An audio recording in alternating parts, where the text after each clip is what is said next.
کیا ہمیں دیگر آسمانی کتابوں کا بھی مطالعہ کرنا چاہیے یا ہمارے لیے صرف قرآن کا پڑھ لینا کافی ہے؟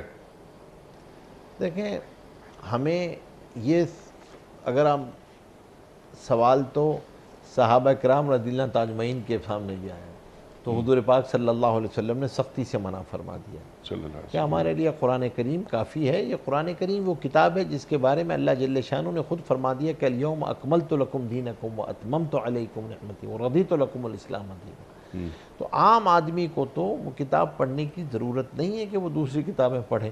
ہاں، ایک آدمی نے کوئی آدمی کمپیریٹیو ریلیجنز کو پڑھنا چاہتا ہے، کوئی آدمی اس کو تلاش کرنا چاہتا ہے تو ٹھیک ہے، وہ تو اس کی ایک علمی ریکوائرمنٹ ہے، اس کی ریسرچ کی ریکوائرمنٹ ہے۔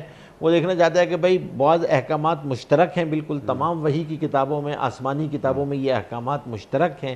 اب وہ آسمانی کتابوں کا مطالعہ کرنا چاہتا ہے، اخلاقیات کے احکامات ہیں یا کوئی بھی احکامات ہیں، لیکن اس کے علاوہ عام آدمی کے لیے تو عام آدمی کو تو پڑھنے کی ضرورت نہیں ہے، نہ اسے پڑھنا چاہیے، کیونکہ ظاہر سی بات ہے قرآن کریم آپ کے لیے کافی وافی ہے۔ قرآن کریم وہ کتاب ہے جس کے اندر دین کو مکمل کر دیا گیا ہے، اور قرآن کریم کے آدمی کو مطالعہ رکھے، قرآن کریم میں تدبر کرے، قرآن کریم پہ یقین رکھے۔